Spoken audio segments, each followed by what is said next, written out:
Okay, so the first thing we're going to start with is the negative x squared minus 3. That's already solved for y. Parabola. So I am going to clear all of that stuff out and do negative x squared minus 3. And you know it's going to be a parabola. What I would do is I would go to the graph, pick 3 nice points, 3 of your favorite points. Are you gonna upload it to our class? Yes. Okay. Yeah, don't you? Connect the dots, and you're done. Now, on the next one, this is linear. So again, you can type it into y is equal to.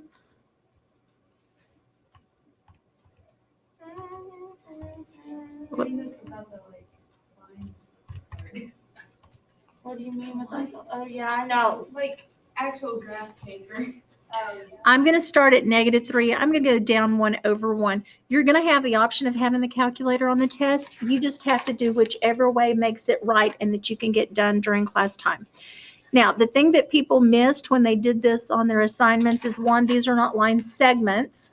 They're lines, so they needed to have arrows. The second thing was, if you graph it, you have to label it.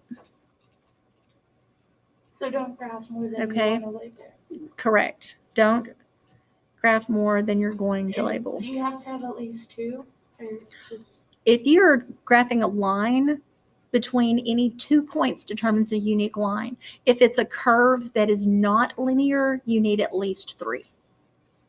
That's a good rule of thumb. Now on this one, this is in standard form, so I'm going to substitute the 0 in.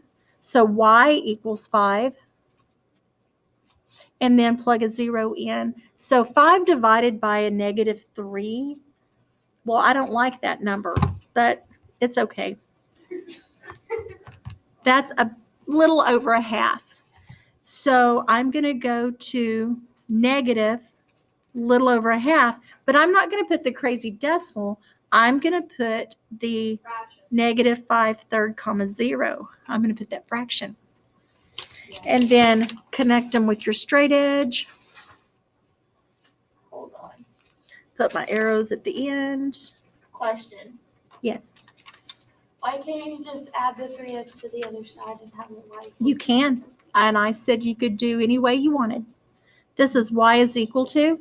So I'm going to plug in my 0 right there. I'm going to go up to right 3. This point is 3, 2. This point is 0, 0. Connect your lines with your straight edge. Put your arrows on the end. This one is in standard form, so I'm going to cover up. 12 divided by 3 is 4 on the y-axis. 12 divided by 2 is 6. So my 2 points are 0, 4 and 6, 0, and those are x and y intercepts. Connect them with a straight line.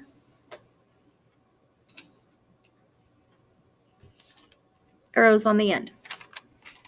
This one is already in terms of y is equal to, so I'm going to push y is equal because I don't like that negative 0.25. And if you're okay with that negative 0.25, then by all means. And with the graph paper, you can count by 1/4. You don't have to count by ones. Okay? Then I'm going to go to my table and I'm going to pick some nice points. Wait. When I, Oh, never mind. are you sure? And there is always a back. So flip that baby over. And this is a less than and a greater than. And yes, I realize I messed up and put 2 23s, but there are 25 questions. These are in standard form. So again, I'm going to do the cover up method. I'm going to replace the x with 0. And 4 divided by negative 1 is a negative 4. 4 divided by 2. And this time I notice this is not an equation. This is less than. There's not a line underneath it. So I'm going to connect with dotted or dashed lines because this is just a boundary line. Still going to put my arrows. Now I need my checkpoint, and 0, 0 is clearly not on. So I'm going to substitute those into my equation. Is 0 less than 4 a true statement? Yes. Yes. How many of you have issues with shading the correct direction? If you have time, take your equation and solve for y. Now I'm just going to add my y since it's a negative. 2x is less than 4 plus y. I'm going to subtract the 4. Y is greater than 2x minus 4. Now that is in slope-intercept form. I'm going to go to my calculator and I'm going to type in 2x minus 4.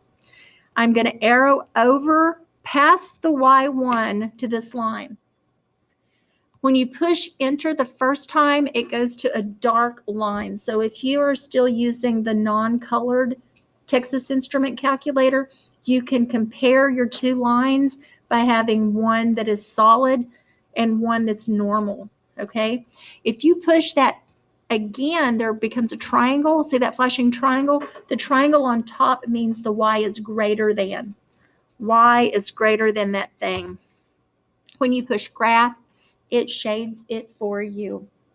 Wow. Okay? Now, I'm going to come over and I'm going to do this one. 6 divided by 3 is 2 on the x-axis. 6 divided by 2 is 3 on my y-axis. Connect them with a solid line because it is greater than or equal to.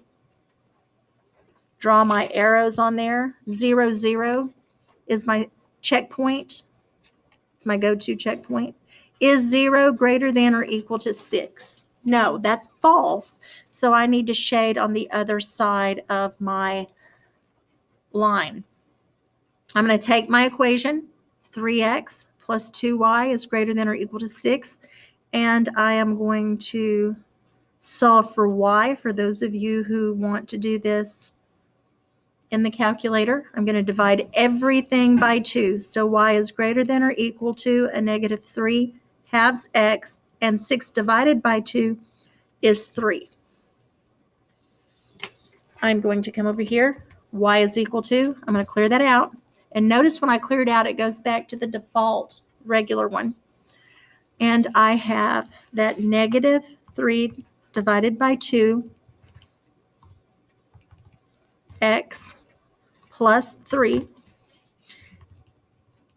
Arrow over here, push enter twice so that it is greater than. And you can check which side it's shaded for you. Okay?